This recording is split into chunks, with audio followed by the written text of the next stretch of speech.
The Falcon and the Snowman was released in 1985. This is directed by John Ratzenberger. It's written by Stephen Zalian, and it's based on The Falcon and the Snowman, a true story of friendship and espionage by Robert Lindsay. And this stars Timothy Hutton as Christopher Boyce and Sean Penn as Daulton Lee. We might have John Ratzenberger in it. It's because of Ratzenberger that I became aware of this film, and IMDb lists him as uncredited detective. And I watched the film.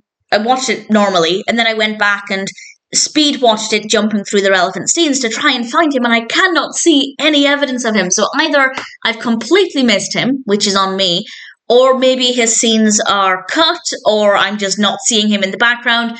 If anybody can confirm if Ratzenberger is in this, please feel free to let me know. Had he been in it anyway, or had I seen him, it would have only been a small uncredited role, so it wouldn't have affected my enjoyment anyway. Did I enjoy it? Not really, but that's based on personal preference, but I did enjoy the education that I got from this. It tells, well, actually, I'll read this one sentence from Wikipedia. I almost never ever quote Wikipedia in my discussions, probably for obvious reasons, but this says that the film tells the true story of two young American men, Christopher Boyce and Andrew Daulton Lee, who sold security secrets to the Soviet Union. And that sums it up in a nutshell. There's obviously a lot more to it. There's a lot more substance. It's very detailed. The story has a lot to offer, and I'm going to assume that it's factually accurate. I'd be very surprised if it wasn't, considering it's based on the true story. I don't know how accurate the portrayal of the characters are, but I will say, while I didn't really care for the narrative, I really could not care less about stories of espionage, but I did enjoy learning about it because it's based on truth. But because I didn't care about the story, I needed something else to make it interesting so that it was, for me, watchable. And the characters of Boyce and Lee are really, really interesting, really fascinating. We have some great performances there, and that was enough to keep me engaged throughout the film. So while the narrative itself didn't really appeal to me at all, the characters were great, and it seems to have a lot of detail to the narrative, a lot of layers. Again, I can't comment on how accurate it is, but in general, it seems to be a very well-written film. It's not, I wouldn't say it's too long. It is about 2 hours, and maybe they could have shaved off a little bit here and there, but I do feel like this story really benefited from that length of time, so I don't really have an issue with the time. Do I recommend it?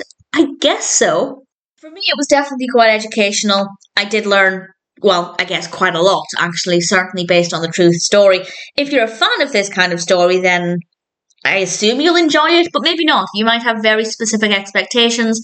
Maybe it won't meet those expectations. I had zero expectations. The only expectation was to see Ratzenberger, and that didn't quite go according to plan. So, for me, I didn't care for it, but that's purely personal preference. I would love to know what you think of it, particularly if you are a fan of this kind of film, if it sounds like something that would absolutely be your narrative.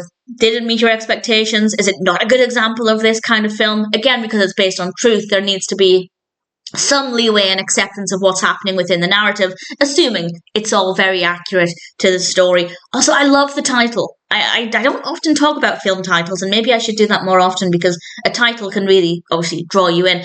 And it's called The Falcon and the Snowman because Boyce was an expert in falconry, and the Snowman because he was a drug dealer who supplied a certain white powder-based drug. So I liked the title because I didn't know what it meant going into it, and I thought it was quite interesting. So maybe I should start to talk about film titles more, because that's something that I don't discuss enough. But the title I did like.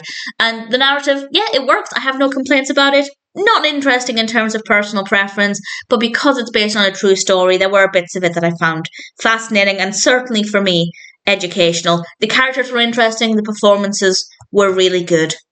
If it sounds like it might appeal to you, then sure, I'm happy to recommend it. I'd say The Falcon and the Snowman might be worth watching if it's the kind of film that appeals to you.